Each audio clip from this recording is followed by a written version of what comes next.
esperança, sejam pacientes na tribulação e perseverem na oração. Amém? O que eu quero trazer aqui nessa noite, para a nossa reflexão, está aqui no versículo de número 12.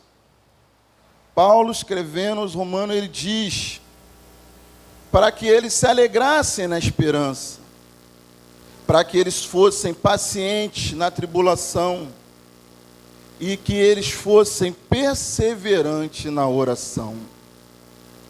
Alegrar-se na esperança. Nós temos uma esperança que é Cristo. E ao meio, ao mundo ao qual nós vivemos, diante de tantos problemas na nossa vida cristã, nós precisamos ter essa esperança em nossos corações. E nós sabemos que a nossa esperança é Cristo. Então ele diz para que eles pudessem, que eles tivessem esperança, para que a gente venha ter a esperança em Cristo, que mediante as situações contrárias em nossas vidas, que a gente nunca perca a nossa esperança, porque a nossa esperança está em Cristo. E ele diz para que eles fossem pacientes na tribulação. Algo tão difícil para nós, sermos pacientes na tribulação. Ser paciente. No dia a dia, enfrentamos situações que já é difícil, ainda mais na tribulação, mas ele orienta que eles fossem pacientes na tribulação. Que no momento de tribulação, que eles agissem, se comportassem de forma paciente. E ele termina dizendo no versículo de número 12, e perseverem na oração. Que é algo que todos nós, cristãos, aqueles que ainda vão ser, que nós precisamos ser perseverantes na oração. Todo esse trabalho, tudo isso tem sido voltado através da oração. E perseverar na oração não é tão fácil assim. Eu acredito, assim como eu, muitos dos irmãos aqui têm orado por algo já há bastante tempo. Eu tenho uma questão que eu oro a Deus já tem mais de 5 anos, para não estipular um tempo maior, mas já fazem mais de 5 anos. Eu acredito que cada um de vocês aqui possam ter algo que vocês tenham orado, pedido a Deus já há tanto tempo. E há momentos que, diante dessa oração, a gente fica na dúvida se Deus está ouvindo, ou se isso irá acontecer de verdade. E o que Paulo está falando aqui é para que eles fossem perseverantes. Porque nós lidamos com a questão do tempo. E essa questão que eu tenho orado 5, 6, 7, para ser exato, uns 8 anos. E tem momentos que eu tenho alguns conflitos, achando que isso não vai acontecer. Mas Paulo fala para que a igreja fosse perseverante na oração. E nós precisamos agir de tal forma, porque senão nós acabamos desistindo de coisas que não são para nós desistirmos. No domingo passado, no domingo retrasado, na verdade, quando o pastor trouxe os jovens aqui para apresentá-los, para estar orando com eles, e ele chamou os jovens aqui, ele chamou todos para estar aqui, e estava faltando Davi, o meu filho. Eu procurei, ele tinha ido lá no banheiro, eu fui lá atrás dele, falei, rapaz, vamos embora, o pastor está chamando para orar. E ele estava bebendo água, eu falei, não, deixa a água para lá, vamos embora, vai lá na frente. E tem coisas que nós pensamos que acontecem por acaso na nossa vida. E a gente acha que vive com acaso, mas não existe o acaso para Deus. Tudo que acontece tem um propósito e uma razão por Deus de estar acontecendo. E o Davi veio aqui na frente. E pastor pediu que a igreja se levantasse para orar pelos jovens. E naquele momento, Deus ele falou comigo ali na igreja, onde eu estava sentado. Algumas razões, atitudes que o Davi tinha tomado durante aquela semana que não me agradaram. Eu estava um pouco chateado com ele. E quando ele estava aqui na frente, e estava orando, e Deus, eu sentado mais ou menos ali onde a Vitória está, o irmão Sebastião, e Deus ele começou a falar comigo. Você está vendo teu filho ali? 18 anos. Mês de fevereiro. Ele está indo fazer uma viagem missionária. E Deus falou comigo. Ele me trouxe à minha memória, recordação, que aos 18 anos, no próprio mês de fevereiro, eu entrei numa viagem, eu fui fazer uma viagem, mas bem diferente a qual ele iria fazer. Foi quando eu conheci as drogas. E Deus ele me lembrou aquele dia ali. 18 anos de idade que eu tinha, no mês de fevereiro, e era carnaval. E ele falou, teu filho agora está indo fazer uma viagem missionária. E você naquele ano, você entrou numa viagem. No mundo das drogas, aonde muitos não têm volta. Aonde muitos entram nessa viagem e não conseguem voltar. Muitos compram passagem de idas e não tem volta para essa viagem. Muitos entram nessa viagem, destrói famílias, casamentos. Quantos pais e mães hoje se encontram sofrendo por essa razão das drogas? E ali Deus começou a me mostrar o valor de tudo e a obra que Ele fez na minha vida. Só que isso tudo não aconteceu por acaso. Existia alguém que estava orando por mim. Nós estamos falando de oração. O apóstolo Paulo fala para sermos perseverantes na oração. E quando ele fala de perseverança, é algo que precisa ser perseverante. Aos 18 anos, como eu falei, eu entrei nesse mundo. Só que existia alguém, meu pai estava orando por mim. E pela vida que eu vivia, talvez alguém pensasse que, como para muitos, não há solução, não há jeito. Só que a oração, ela tem um poder. Quando Deus manda para que a gente ore a Ele, nós precisamos ser perseverantes. Eu lembro quando eu chegava na igreja onde meu pai tinha uma lista com mais de 200 nomes de familiares.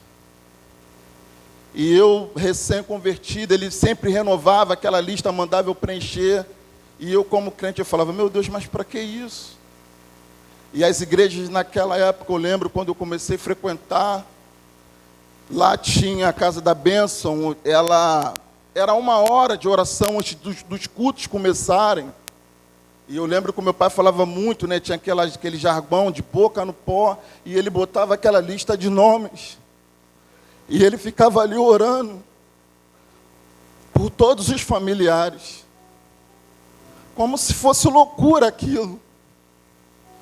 Como se fosse perca de tempo. E durante todos esses anos, ele morreu, não me viu retornar para a igreja. Mas aquelas orações não foram em vão. E a gente tem abrido mão de perseverar na oração. Nós temos abrido mão de ser perseverante quando nós não deveríamos abrir mão. E hoje, quando eu estava preparando esse momento para falar, e eu fiquei pensando, quantas pessoas da nossa casa, da nossa família, nós estamos orando por Urucânia, mas quantas pessoas da nossa família nós temos deixado de orar? nós temos abrido mão de orar, porque nós não temos sido perseverantes. Quantas pessoas da nossa casa nós olhamos, familiares, e a gente não persevera, a gente abre mão e fala, essa pessoa não tem jeito não vou ficar orando mais não. Eu já estou orando por ela já há 10, 15 anos e nada muda. Ai, se não fosse a perseverança do meu pai, se não fosse a perseverança da minha esposa durante 10 anos orando por mim. Nós precisamos ser perseverantes na oração.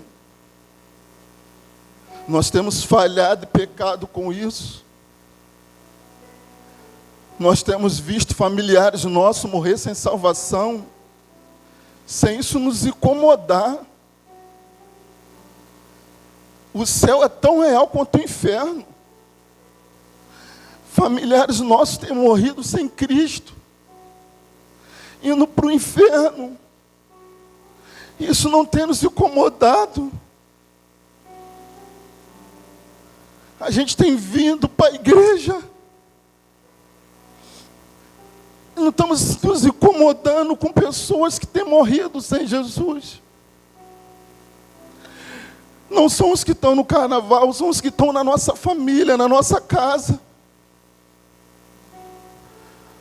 Mas a perseverança é algo que nos falta, porque o tempo passa e é mais fácil a gente desistir, é mais fácil a gente abrir mão. E nós temos pecado com isso, não temos sido perseverantes na oração. E nós precisamos orar. Precisamos permanecer orando, perseverante. Não podemos deixar que os nossos filhos, pais, esposa, maridos, que eles partem sem conhecer a Cristo. Pastor, estávamos lá fora agora, o pastor falou sobre nós estarmos fazendo esse evangelismo. E carnaval da Urucânia, cada ano que passa, tem perdido as forças, isso é fruto de oração da igreja. Talvez nós não vamos estar aqui para ver ou não, só Deus sabe. Esse carnaval na Urucânia cabe, nós não sabemos, talvez nós não estaremos aqui. Mas as nossas crianças irão lembrar. Foi a oração da igreja, eu era pequeno. Um dia a igreja estava orando, evangelizando, como se ninguém acreditasse. Mas o carnaval acabou, vidas foram salvas. E é nisso que nós temos que crer. Nós não podemos deixar de sermos perseverantes nas nossas orações. Não deixe de ser perseverante. Continue orando. Que Deus vai mudar essa situação. Continue orando. E o que eu tenho para falar com a igreja é que nós continuamos sendo perseverantes na oração, crendo naquilo que Deus faz. Que o poder da oração não está em nós, mas em Deus. É Deus que opera tanto querer como efetuar. E que a gente não abra mão, nenhum de nós, dos nossos familiares. Você que é pai, você que é mãe, que tem um filho que ainda não está nos caminhos do Senhor. Você que tem alguém na sua casa, não desista dessa pessoa, continue orando. Porque o tempo é de Deus. Porque se você deixar de orar aí, que o milagre não vai acontecer. Ore para que você veja a glória de Deus. O pastor tem falado sobre a glória. Mas sem oração não tem como vermos a glória de Deus. Se você quer ver a glória na tua casa, continue orando. Que a glória de Deus há de se manifestar na sua casa, na sua família. Vamos orar. Esse tempo já está avançado, mas eu não posso deixar de orar. Fazer uma breve oração. Senhor, como temos feito aqui durante esses dias, Pai, queremos te pedir pela Urucânia. Queremos te pedir, Senhor, pelas pessoas que têm vivido esses dias de carnaval, Senhor. Que a tua graça e misericórdia, como temos aprendido aqui através do livro de Jonas, Senhor. Jonas sabia que tu és um Deus perdoador. Ele sabia que o Senhor ia mudar Nínive, ia perdoar o pecado daquela cidade. E nós continuamos crendo nesse mesmo Deus, que pode mudar a situação de Urucânia, Senhor. Que pode, Senhor, através da tua palavra, do teu poder, Senhor, mudar Urucânia. Mudar as vidas que se encontram, Pai, no carnaval. Ah, Senhor, tenha misericórdia.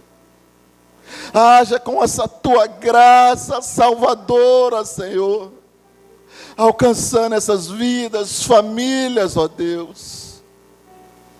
Só o teu poder, ó Deus, para tirar as pessoas que se encontram ali. Só o teu poder e a tua graça, Senhor. Oh Deus, eu também quero te pedir para encerrar a minha oração, Pai. Põe a perseverança no nosso coração, Senhor. Não deixa que a gente venha desistir dos nossos, Pai. Eu sei que aqui, Pai, entre nós, Senhor, há familiares nossos, Senhor, que estão no carnaval, Pai. Senhor, não tira essa perseverança do nosso coração. Ajuda-nos a crermos como está na camisa escrito, você crê. Ajuda-nos a que possamos crer, Senhor, que a tua salvação chegará até a vida deles, Pai. E nos dá força para permanecermos orando, Senhor. Porque através da oração a tua glória há de ser manifesta. E nós veremos, Senhor, a nossa casa salva, Senhor. Nós veremos nossos familiares, Pai. Nós veremos aqueles que nós amamos serem salvos por Ti, Senhor. Traga essa esperança ao nosso coração, Senhor. Porque nós não podemos, ó Deus, amarmos de forma que vemos, Senhor, essas pessoas se perderem, Senhor. Isso não é amor, Pai. Muda, Senhor, o nosso coração, Pai. Que possamos, ó Deus, ser perseverantes em oração, crendo que a tua glória é de ser manifestada, Pai. Essa oração que a tua igreja faz, Senhor, crendo, Pai, não em nós, não nas nossas palavras, mas no poder e na autoridade que há no nome de Jesus. E todos digam amém. Amém. Seu Espírito aqui.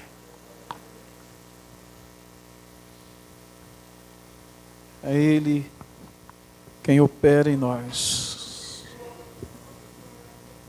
É o Espírito Santo, é o agir de Deus, é o agente de Deus em nosso coração, que nos faz nascer de novo, que tira as escamas dos nossos olhos, que nos quebra, que nos faz nascer de novo. Senhor Jesus disse a Nicodemos: ninguém pode nascer de novo, pode ver o reino de Deus se não nascer de novo. Quem não nascer da água e do Espírito não verá o reino de Deus. O Espírito Santo de Deus vem abrir as nossas mentes, os nossos corações nessa noite. O Espírito Santo tem iluminado as nossas mentes durante todo esse dia, esses dias. Porque o Espírito Santo, Deus é um Deus triuno. E o Espírito Santo é aquele que opera em nossos corações, abrindo os nossos olhos, nos fazendo entender a palavra, nos fazendo conhecer a Deus. O Espírito Santo é aquele que muda a nossa forma de pensar. O Pai elege, o Filho redime e o Espírito Santo santifica, o Espírito Santo renova, o Espírito Santo restaura. A igreja não seria igreja sem o Espírito Santo de Deus. Por isso o Senhor Jesus, antes de ser levado aos céus, ele disse: mas recebereis poder ao descer sobre vós o Espírito Santo de Deus e sereis minhas testemunhas, tanto na Judéia como em Jerusalém e até aos confins da terra. E o Espírito Santo tem nos guiado para experimentarmos mais da glória de Deus essa semana. Deus tem sido glorificado aqui nessa semana. Cristo tem sido glorificado aqui nessa semana. E é o Espírito Santo que nos guia isso. Às vezes a gente fica na dúvida, a gente deve adorar o Espírito Santo, a gente pode cantar? Sim, nós podemos cantar, Espírito de Deus, eu te adoro, eu te exalto. Nós podemos cantar como cantávamos antigamente, né? Dai glória a Deus, dai glória a Cristo, glória ao Espírito Santo, dai glória a Deus. Mas na dinâmica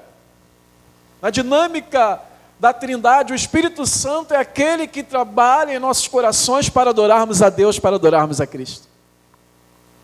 Nós só adoramos porque o Espírito Santo operou em nossos corações. A Ele honra, glória, louvor eternamente. Amém? Nós estamos com visitantes hoje. Antes de irmos à palavra, quantos nos visitam pela primeira vez aqui nessa noite? Primeira vez aqui, né? Casal que veio aqui, que bom, louvado seja o nome do Senhor. A igreja fica mais bonita porque a igreja fica alegre e o coração alegre. Vamos dizer para os nossos visitantes, que Deus abençoe rica e abundantemente. Volte sempre, volte mesmo. Deixa eu aproveitar apenas para falar que amanhã é dia de culto, né? Dia oficial de culto na nossa igreja. Mas como nós pegamos firme aí sábado, domingo, segunda, encerrando hoje, amanhã não haverá culto, tá bom? Nosso próximo encontro será no domingo que vem, 9 horas da manhã. E o que nós temos domingo que vem? É o primeiro domingo? Domingo que vem? Não é o primeiro domingo? Então fala para o seu irmão, te encontro domingo que vem no culto da família. Vamos lá. Falou, culto domingo que vem, culto da família, meu irmão. Vamos lá.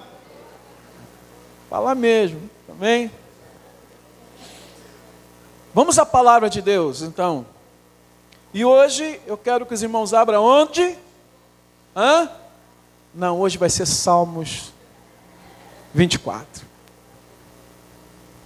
Mas eu perguntei para ver se você estava ligado no tema e no texto. Salmo 24.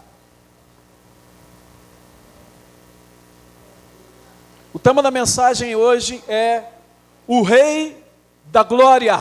Aleluia. Glórias ao nome do Senhor. O Rei da Glória. Salmo número 24, aqueles que acharam, digam amém.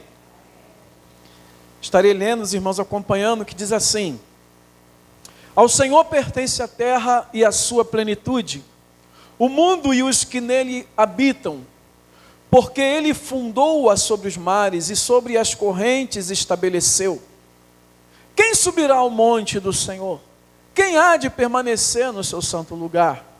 O que é limpo de mão e puro de coração, que não entrega a sua alma à falsidade, nem faz juramentos com intenção de enganar, este receberá do Senhor a bênção e a justiça do Deus de sua salvação. Esta é a geração dos que buscam a face do Deus de Jacó. Levantem as suas cabeças, ó portas, levantem-se, ó portais eternos, para que entre o Rei da Glória. Quem é o Rei da Glória?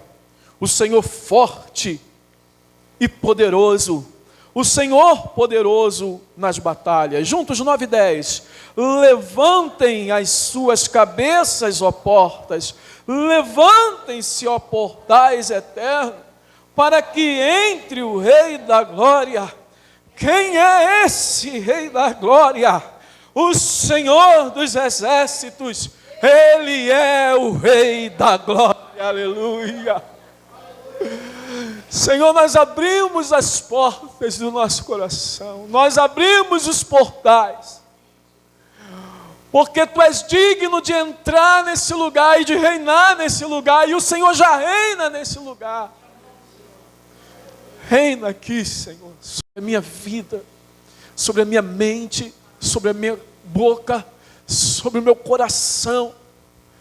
Pai, para que através da exposição da Tua palavra, nós possamos ver a Tua glória, Senhor. O nosso desejo aqui é ver a Tua glória. O nosso desejo é contemplar a Tua glória, contemplar a Tua face. O nosso desejo é Te conhecer, Pai. Ajuda-nos, ó Pai, nas nossas falhas, nas nossas limitações. Me ajuda e me usa como instrumento nas Tuas mãos, para que possamos sair daqui, ó Deus, resplandecendo a Tua glória em nossos corações. Fala comigo, fala com os Teus filhos. Eu Te peço assim em nome de Jesus. E todos digam amém. Bom, vamos lá, mais uma vez. Você sabe o que você precisa dizer para o seu irmão? Sabe? Então vai lá, fala aí para o seu irmão.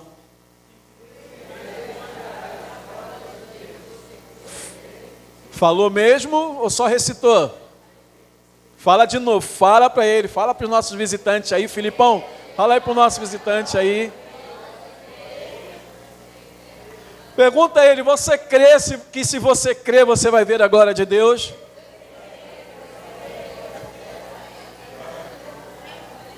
Você crê nessa sentença? Amém. Em nossos dias, em nosso século, existem ainda muitos reinos, muitos estados ainda onde o sistema de governo é a monarquia, né? Alguns misturado com parlamentarismo, é isso, no caso da Inglaterra, né? Mas ainda há muitos reinos, ainda existe alguns ditos reis da terra, né? Cada reino tem a sua importância, cada reino tem a sua relevância no cenário mundial. Né? Existem reinos que eu nem conheci hoje, que certamente tem lugar que você não sabe que é um sistema de reinado, que há realmente um rei, ainda que haja nomes diferentes para os monarcas de cada reino. Mas cada reino hoje tem a sua importância no cenário mundial, como eu falei. Cada reino tem a sua glória, sim, a sua beleza, a sua pompa, né? A sua suntuosidade, o seu luxo, o seu esplendor. Há vários reinos, e os reinos são realmente, quando você para pesquisar, olhar, são espetaculares. No entanto, com tudo isso, cada um desses reinos tem a sua fragilidade, tem a sua instabilidade, tem a sua fraqueza, tem a sua transitoriedade, porque todos os reinos da terra, eles são passageiros. Eles estão, eles não são. Eles têm um reino no momento, mas de uma hora para outra pode passar. Por quê? Porque esses reinos são frágeis. A gente olha, por exemplo, talvez o reino, né, o estado monarca mais conhecido dos nossos dias seja a Inglaterra, com a rainha Elizabeth II, né? Já velhinha, já bem, né? Como diria o pastor Mauri, cheirando a vela, mas está lá, firme. Mas, se você vê a história dela, inclusive eu acompanho a série da história da rainha da Inglaterra, e você vê que é um reino cheio de intrigas, cheio de traições, adultério, insatisfação, frustração, problemas que É interessante, esse seriado é interessante porque ele não macula as coisas frágeis que tem dentro daquele reino. Ele mostra falhas dentro do reino e ele mostra, durante todas essas décadas, que em vários momentos o reino estava por cair, por acabar. E é o que aconteceu com muitos reinos que eram, mas hoje não são. Há pouco tempo eu vi também, acho que no caso foi o filme do Último Czar, se não me falha a memória, da Alemanha, porque há reinos que não se perpetuam por causa da sua fragilidade. Você já viu Dubai? O reino, como é que chama? Lá dos Emirados Árabes, na Arábia Saudita. É Emirados porque o nome do rei ali não é rei, é Emir. Então Emirados porque tem vários emires, não sei se é assim que se fala, né? E você olha para Dubai, que coisa fantástica, gente. Que coisa magnífica. Você olha aqueles reinos que tem ali nos Emirados, aqueles castelos, cada coisa linda, né? Com cara de conto de fada, de Aladim, coisas lindas. E em Dubai, especialmente, a coisa é tremenda. Eu acho aquilo ali foge da natureza. O cara fez ilhas em formato de palmeiras. Amigão, deixa uma placa tectônica dar uma ajeitadinha ali do lado para tu ver o que acontece com aquilo tudo. Eu sei que ali não tem histórico, né? Lá onde foi que teve o tsunami? Indonésia, lá na Indonésia já é outra coisa. Mas e ali Dubai realmente ele fica dentro de cara para o Golfo Pérsico, né? É fechado, ele não fica a mar aberto. Mas meu amigo, se der ruim para alguma coisa, acaba com tudo. Inclusive, esses irmãos não sabem, diariamente há balsas trabalhando para manter o formato, porque já naturalmente aquelas ilhas que foram criadas, elas perdem o formato. Então eles fotografam, se não me falha a memória, por satélite, começa a falar, ó, aquela palmeira está um pouquinho mais para cá, aí vai uma balsa e começa a sugar a areia dali para tirar e para colocar onde está faltando. Eles gastam uma fortuna para manter aquele lugar. Mas com tudo isso, com todos esses prédios, com todos aqueles carros espetaculares que tem ali, já viu o trânsito lá em Dubai? Com tudo aquilo, a glória desses reinos, ela é como nós aprendemos ontem, com a história de Nabucodonosor. Eles são até que o Senhor permita que sejam. A sua glória permanece até que o Senhor permita que permaneça. Aliás, quando Daniel vai revelar aquele sonho que nós lemos ontem, o sonho que Nabucodonosor teve da árvore frondosa, quando Daniel vai falar com Nabucodonosor, que era ele, Daniel vai falar para ele o seguinte: olha, você vai ficar igual um animal, até que você reconheça que o Altíssimo tem domínio sobre os reinos do mundo e os dá a quem Ele quer. Até que você reconheça que o céu domina. E por isso que depois que Nabucodonosor, ele é humilhado, e ele fica igual um animal, e depois que ele retorna ao entendimento, ele pega e fala, todos os moradores da terra são considerados como nada, e o Altíssimo faz o que quer com o exército do céu e com os moradores da terra, e não há ninguém que possa deter a sua mão e questionar aquilo que ele faz. Essa é a glória desses reis, mas embora eles tenham a sua transitoriedade, as suas fraquezas, embora esses reinos não tenham nenhuma relevância para a nossa vida, se Dubai estiver bem, nós estamos assim. Se der ruim em Dubai, a gente continua do jeito que a gente está. Não tem nenhuma relevância direta em nossa vida. O reino da Inglaterra pode ter alguma relevância na economia, se ele cair, mas não tem nada direto. Mas, embora tudo isso, não podemos negar que esses reinos, eles têm a sua glória, a sua grandeza, o seu esplendor.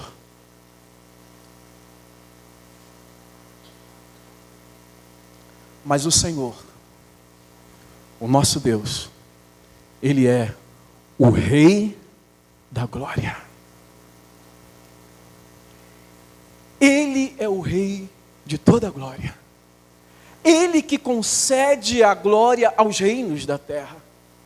É Ele que divide da sua glória com os reinos da terra.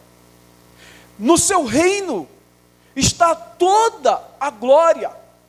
E Ele dá dessa glória a quem Ele quer, segundo a sua boa vontade, para cumprir os seus propósitos. Porque a história, ela não segue o seu rumo de qualquer maneira, ela segue de acordo com aquilo que Deus tem planejado, porque Ele é o Senhor de toda a terra. Ele reparte a sua grandeza, Ele reparte do seu poder, e Ele dá poder aos homens. Lembra? Anderson citou ontem aqui que Jesus, perante Pilatos, ele fala: você não teria nenhum poder sobre mim se do céu não lhe fosse dado. E digo mais, amados, se nós somarmos toda a glória desses reinos, dos Emirados Árabes, lá do Japão, os que tem na Europa, onde for, soma toda essa glória, soma tudo, põe tudo no mesmo lugar, ainda assim, não vai chegar aos pés do reino do Rei da glória, porque toda a glória está nele, todas as coisas estão nele. Ele é o Senhor dos senhores, Ele é o Rei dos reis, Ele é o soberano de toda a terra, e nele reside toda a glória. Ele é a fonte de toda a glória. Se o homem tem alguma glória, é porque Deus a deu, porque veio do próprio Deus. Não existe glória que o homem consiga que Deus não tenha dado, por pior que ele seja. Porque o nosso Deus é o Rei da glória, e a sua glória é eterna.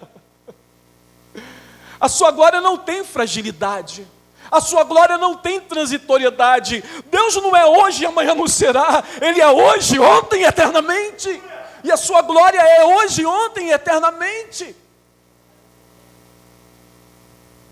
A glória dele não é uma glória impura, não é uma glória maculada. A glória dele é uma glória santa.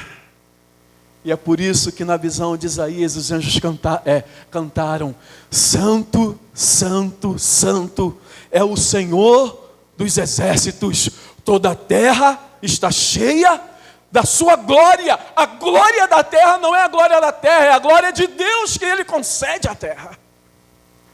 Toda a terra está cheia da sua glória, e porque sua glória é santa e eterna, o salmista cantou, o salmista, ele vislumbrou, ele olhou esse reino, ele de alguma forma, o salmista Davi de alguma forma, ele imaginou esse reino, e ele cantou no Salmo 24, levantem, ó portas, as vossas cabeças, levante, ó portais eterno, para que entre o Rei da glória. Quem é esse Rei da glória?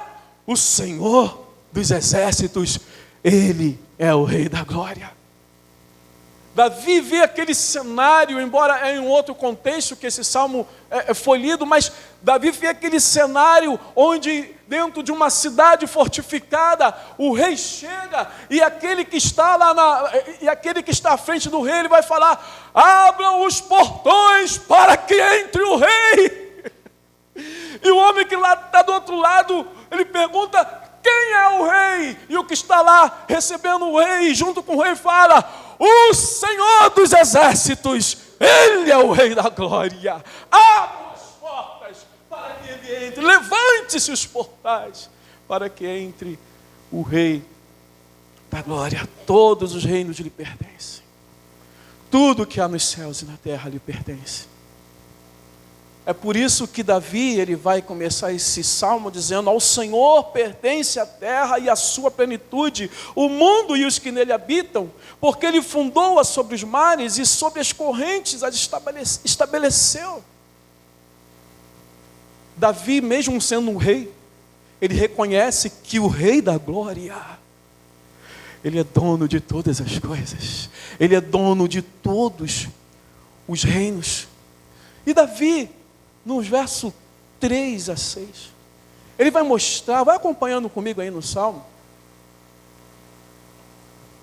ele vai mostrar o desejo de se aproximar deste rei, de estar na habitação desse rei, de estar nesse reino, quando ele diz: quem subirá ao monte do Senhor, versículo 3, quem há de permanecer no seu santo lugar? Veja, Davi, ele era um homem que meditava. Você vê pelos salmos dele, eu imagino Davi lá sentado, olhando as ovelhas, ou de repente, talvez lembrando, depois como rei, lembrando do seu tempo de pastor, e olhando as ovelhas e pensando: puxa, eu cuido dessas ovelhas, eu levo elas para beber água, eu não deixo que os leões venham pegar elas, eu estou sempre cuidando delas. Deus é assim comigo. Eu sou pastor dessas ovelhas, mas o Senhor é meu pastor, nada me faltará. Ele me faz repousar em verdes pastos, leva minha água tranquila, refrigera minha alma, me guia pelas veredas da justiça por amor do seu nome. Davi, da mesma forma, ele está olhando a plenitude de Deus, ele está olhando a grandeza de Deus, ele está olhando a glória de Deus, ele está pensando: quem subirá ao monte do Senhor? Quem poderá permanecer no santo lugar, nesse reino? E ele mesmo responde: o que é limpo de mãos e puro de coração, que não entrega a sua alma à falsidade, nem faz juramentos com intenção de enganar. Esses vão entrar no reino. Você já teve desejo de visitar Dubai? Quem já teve? Já viu quanto custa? Nem tão caro, né? Não é nem tão caro. Eu ouvi hoje, não vou falar o preço não para não te estimular, mas eu achei que era mais caro do que eu vi. Mas você vai ter que gastar um dinheiro. Qual o teu sonho? Qual reino você quer conhecer? Inglaterra? Abu Dhabi? Que tem ali perto? O que você quer conhecer? Você pode conhecer qualquer lugar dessa terra, meu filho. Você quer conhecer lá o Japão, quer conhecer a Indonésia, mas vê se não vai ter um tsunami lá antes. Você pode conhecer, é só você trabalhar, juntar o dinheiro, né? Fazer uma poupança, investir, e você vai chegar lá. Mas no reino que é santo, só entra quem é santo. Não tem dinheiro para pagar isso.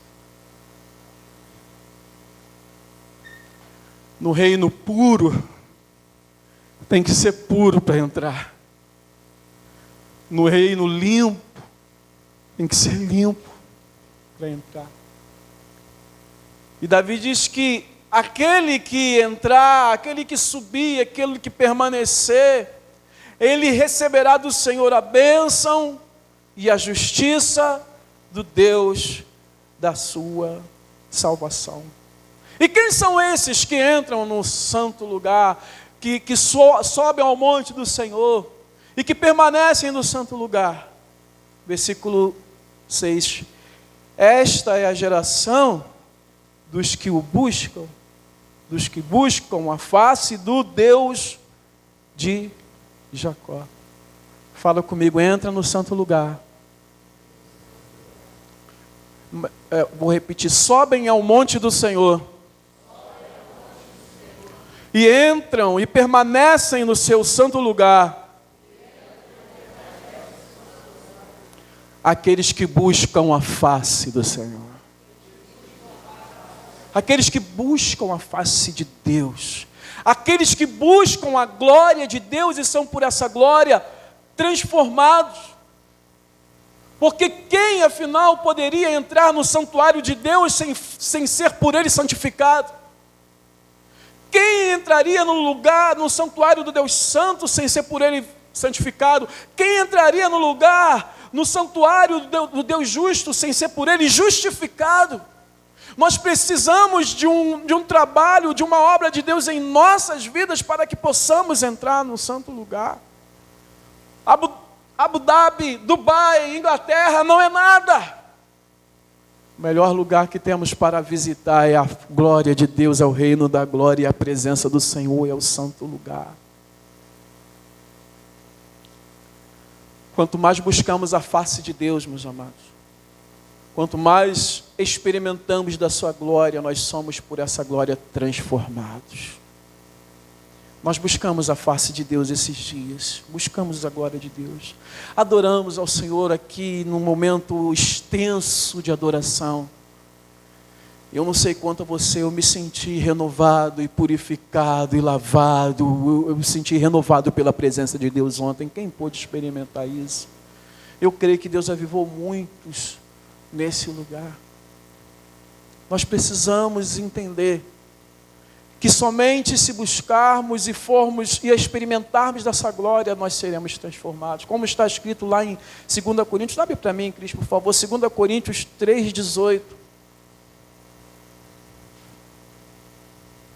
Um texto que faz menção à experiência de Moisés, quando ele subiu ao monte, e ele esteve perante a face do Senhor, ele voltou com o seu rosto, e o seu rosto brilhava. E ele teve que colocar um pano cobrindo o seu rosto, porque o povo tinha medo. E Paulo vai falar que Moisés colocou esse pano até também porque aquilo desvanecia. E Paulo vai falar o seguinte no versículo 18: e todos nós, com o rosto descoberto, contemplando a glória do Senhor, somos o quê?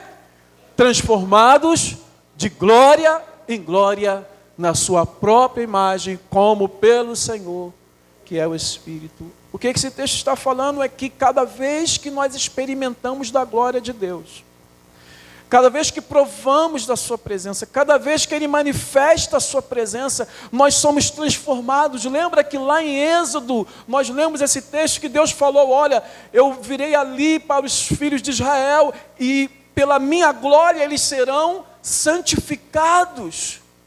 A glória de Deus não serve apenas para nós chorarmos, não serve apenas para nos arrepiarmos, mas serve para nos transformar, para nos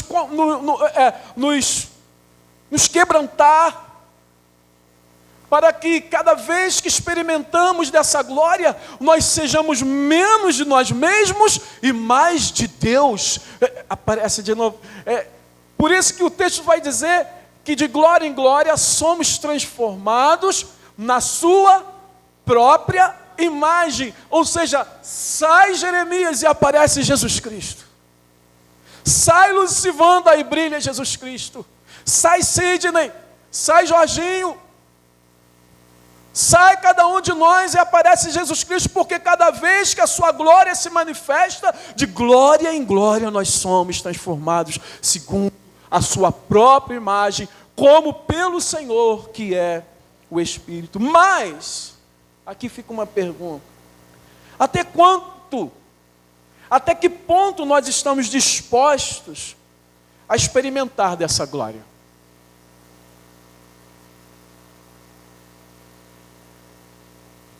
Quanto essa glória é importante para mim? Quanto a glória de Deus é realmente importante para você? Qual o valor da glória para você? Quanto você realmente deseja essa glória, experimentar e ver a glória de Deus? Você realmente quer isso? Você realmente deseja ver a glória de Deus? Mas nós já temos aprendido que ver a glória de Deus não é apenas ver.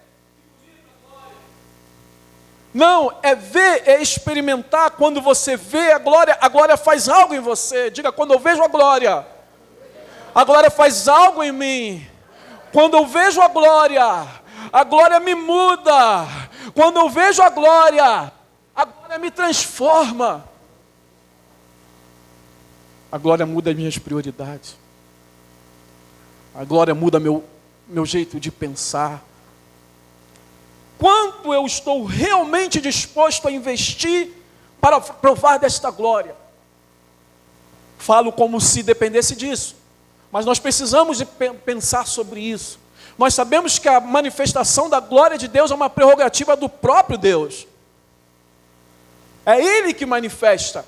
Não temos como comprar essa glória, não temos como pagar para ver essa glória, mas se dependesse disso, quanto nós estaríamos dispostos a investir? Quanto eu estou disposto, isso aqui é importante, quanto você está disposto a perder para provar dessa glória? Quanto eu estou disposto a perder para experimentar a glória? Quanto eu estou disposto a renunciar para provar a glória? Qual é o valor da glória para você? Vamos ao texto de João. Não, eu não vou começar a pregar agora, eu já comecei a pregar, mas abra lá em João capítulo 11.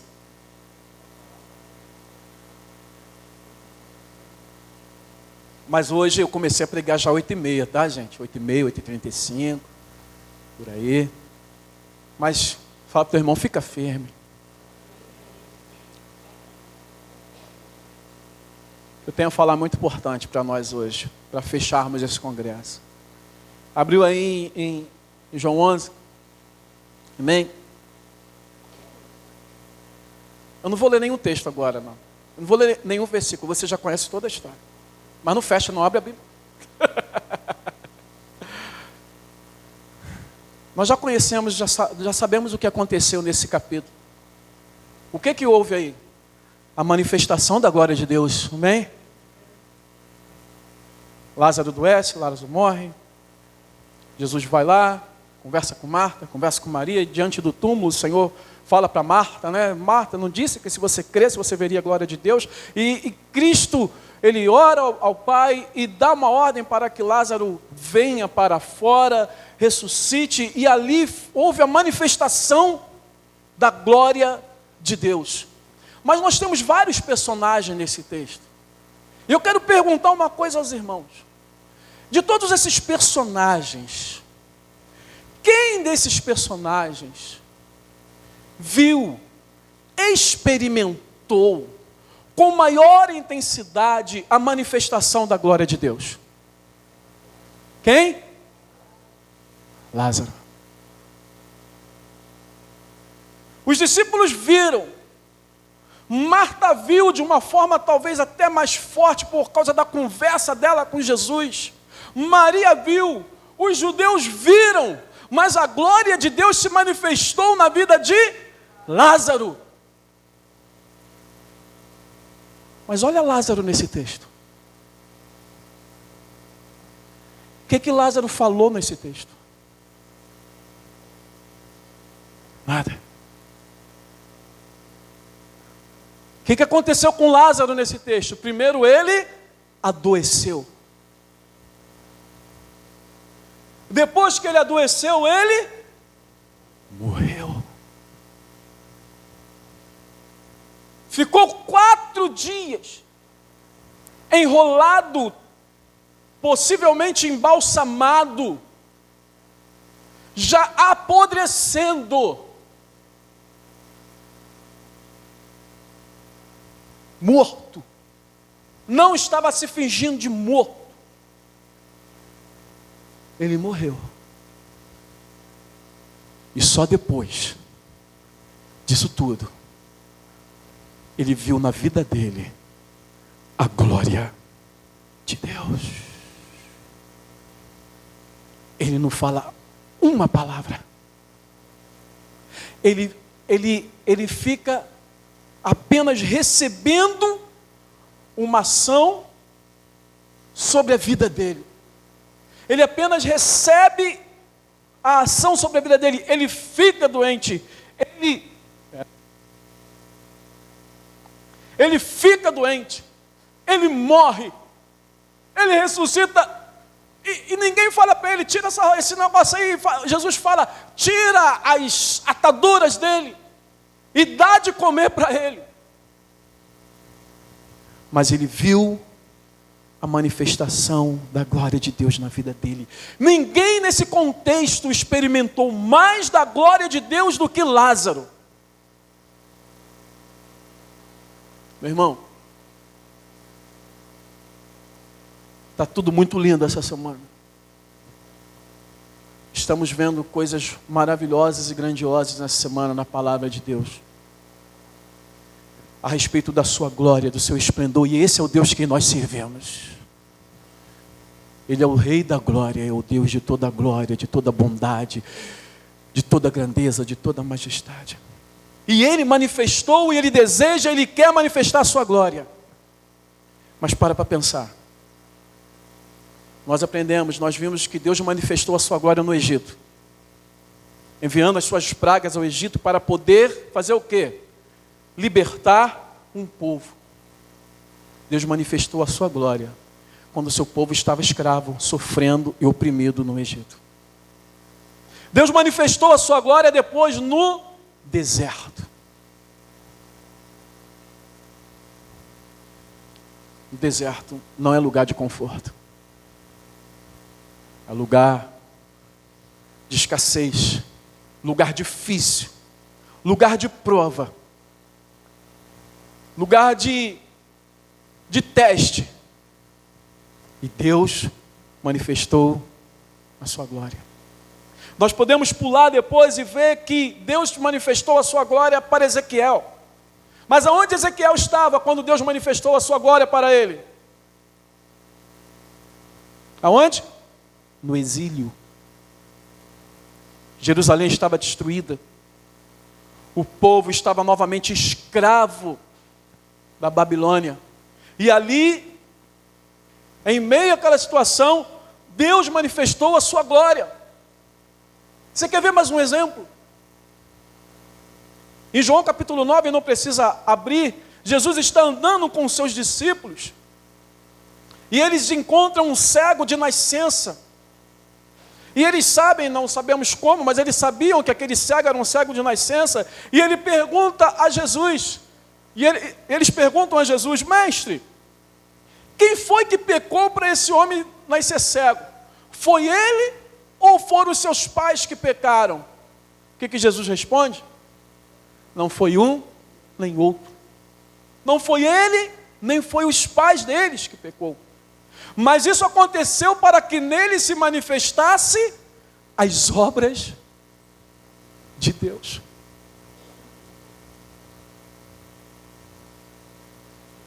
Estão conseguindo entender, irmãos? Estão conseguindo entender? Enxergar? Aonde a glória de Deus está se manifestando? A glória está se manifestando em situações, em lugares, em condições difíceis, desafiadoras. E será que Jesus perguntou a Lázaro, Lázaro, dá para você morrer para depois eu te ressuscitar? Será que Deus perguntou ao cego, ceguinho, seguinte, você vai nascer cego para eu poder manifestar o seu poder, o meu poder na sua vida? Estou chegando ao final. Jesus é o nosso exemplo, amém? Jesus é o nosso exemplo. Jesus estava na glória com o Pai. O reino da glória. O reino que, se somar todas as glórias dos reinos terrestres, não vão chegar nem aos pés da onde ele estava com o Pai. Mas ele abriu mão da sua glória. Ele habitou entre nós, ele se fez homem, se fez um de nós. Ele se humilhou. Ele foi humilhado. Ele foi rejeitado pelo seu próprio povo. Não cogitaram, como diz em Isaías 53, da sua linhagem, quem dela cogitou. Por quê? Porque eu já ensinei aqui que Jesus, ele é da linhagem de Davi. Ele teria, se fosse estabelecido na época de Jesus, novamente a monarquia de Judá, quem seria o rei? Jesus. Porque ele era o descendente legal de Davi para assumir o reino. Mas quando levaram ele para a cruz, quando os sacerdotes, quando os anciãos, quando os judeus levaram ele para Roma, para poder crucificá-lo, ninguém questionou, ninguém perguntou, vem cá, vê de onde esse camarada é. Não, ninguém pensou. Ele foi envergonhado, sim, o Senhor foi envergonhado. Porque como o Anderson falou ontem, a cruz, a crucificação, era a morte mais vergonhosa que existia. Era para cara ruim, era para gente ruim, era para gente mal. Ele foi crucificado, ele foi tratado como malfeitor. Como canta Sérgio Lopes, pagando pelos erros que não cometeu.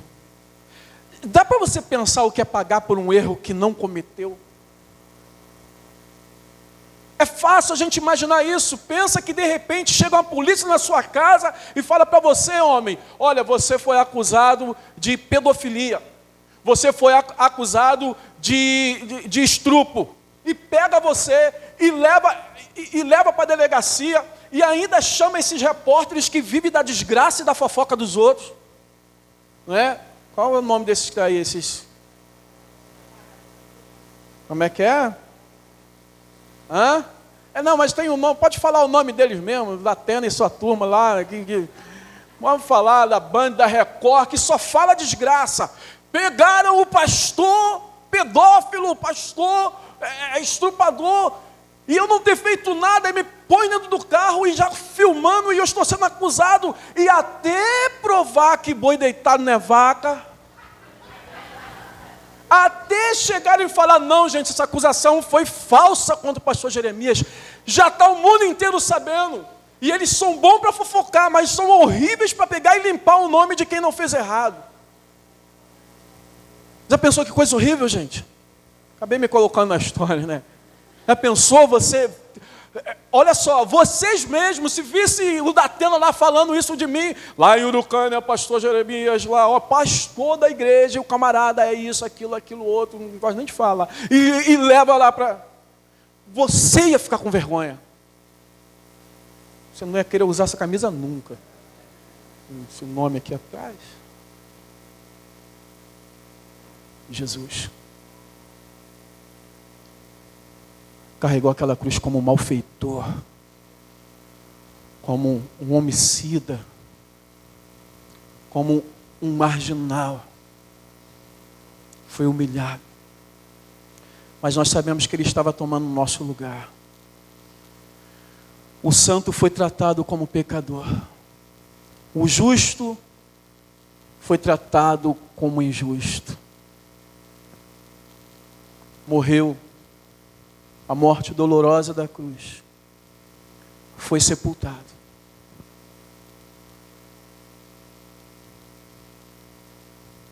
Teve seus dias de humilhação,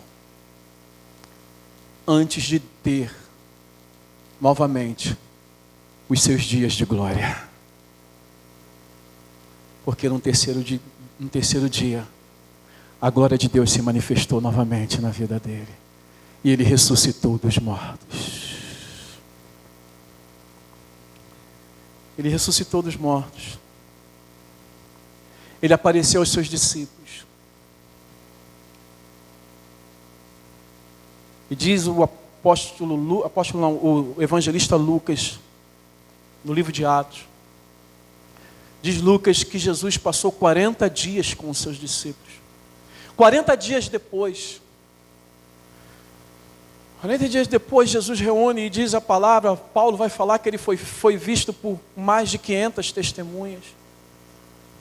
40 dias depois, Jesus reúne os seus discípulos. E ele dá ordem para que os seus discípulos aguardem em Jerusalém até que eles fossem revestidos do alto, de poder do alto. Aguardem em Jerusalém até que vocês sejam revestidos. Quando lá em Atos capítulo 1, 8, ele fala: recebereis poder ao descer sobre vós o Espírito Santo, e sereis minhas testemunhas, tanto na Judéia como Samaria, até os confins da terra. E depois que Jesus fala isso, o que acontece? Ele é elevado aos céus. E ele desaparece nas nuvens, e os anjos chegam para os discípulos, e esses anjos falam para os discípulos: olha, vocês estão olhando, varões galileus, porque esse mesmo que vocês estão vendo subir, ele vai descer. Mas estava acontecendo, enquanto os anjos estão falando isso aqui com os discípulos, está acontecendo outra coisa lá no céu. Está se ouvindo as seguintes palavras: levantai, ó portas, vossas cabeças, levantai-vos, ó portais eternos, para que entre o Rei da Glória. Quem é o Rei da Glória? O Senhor dos Exércitos. Ele é o Rei da Glória. Jesus é o Rei da Glória.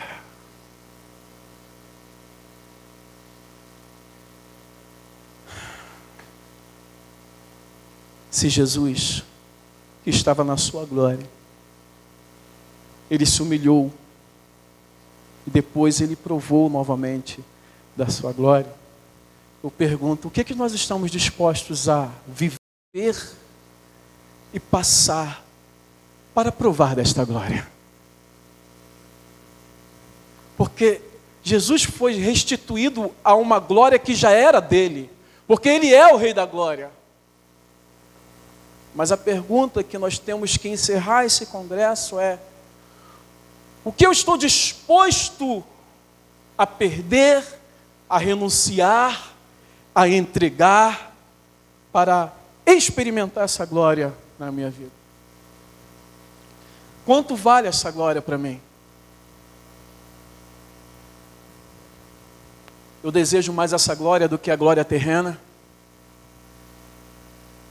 Esta glória é mais importante do que eu mesmo? Essa glória é mais importante do que meu ego? Sim, amados.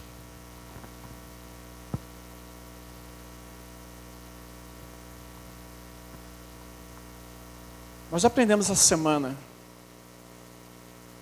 que tudo começa em Deus e termina em Deus. É Ele que age do início. No início Ele age no fim. Mas esse Deus, Ele também prova os corações. Para me encerrar, Abraão recebe a promessa, tenta dar um jeito. Sara, na verdade, sugere. Fala para ele: não vai ser Ismael a tua descendência, eu vou dar um filho para você e para Sara. E diz a palavra que eles já tinham acabado os costumes. 99 anos, Sara fica grávida, e a promessa se cumpre, e nasce Isaac. E Abraão, acabou o problema, não preciso mais me preocupar. Depois o que Deus faz? Abraão, vai até o monte Moriá, e me entrega teu filho.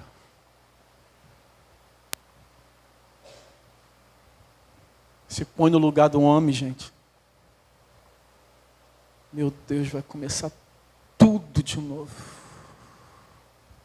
Tudo de novo.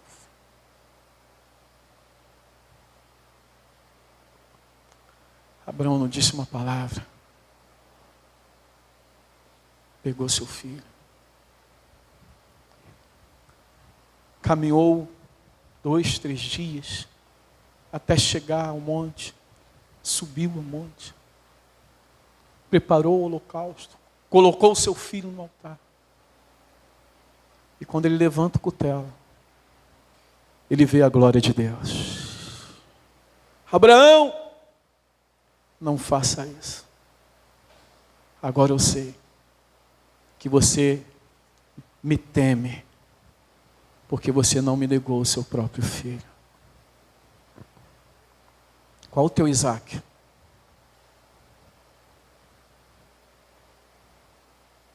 que você não abre mão. Não quer dizer que Deus só manifesta a sua glória, só vai manifestar a sua glória se você ficar doente, se você morrer, sei lá o quê.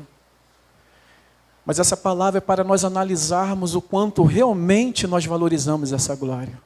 Se Deus lhe pedisse algo hoje, já que nós estamos clamando, buscando essa glória há 3 dias, se Deus te colocasse na prova hoje e dissesse, me dá isso, meu filho, me dá isso, minha filha, eu te dou a minha glória, eu manifesto a minha glória na sua vida, você ia abrir mão?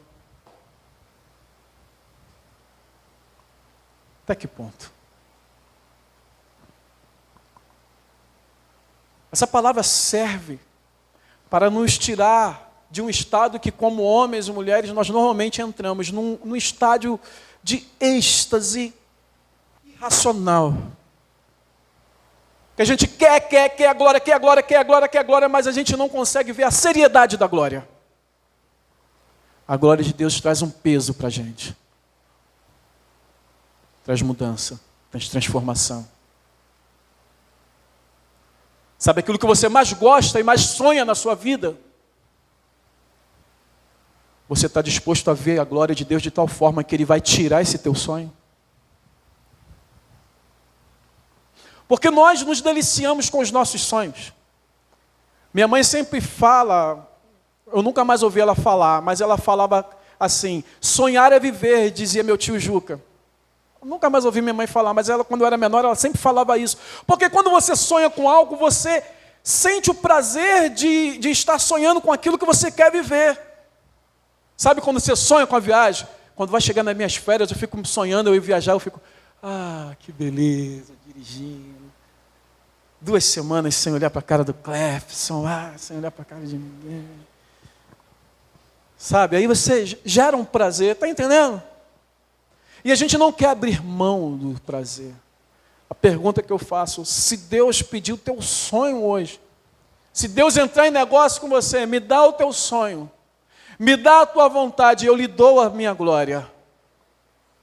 Quem fecharia o negócio com Deus? Está fechado, Senhor? Assina aqui que eu assino aí. Pode levar meus sonhos, meus planos, meus projetos, minha vontade. Pode levar tudo que sou. Mas me dá a sua glória. Jacó falou para o Senhor, eu não te largo enquanto o Senhor não me abençoar. Vou te abençoar, mas tu vai ficar manco. Tocou na coxa de Jacó. Está disposto a experimentar Deus ainda que você fique manco?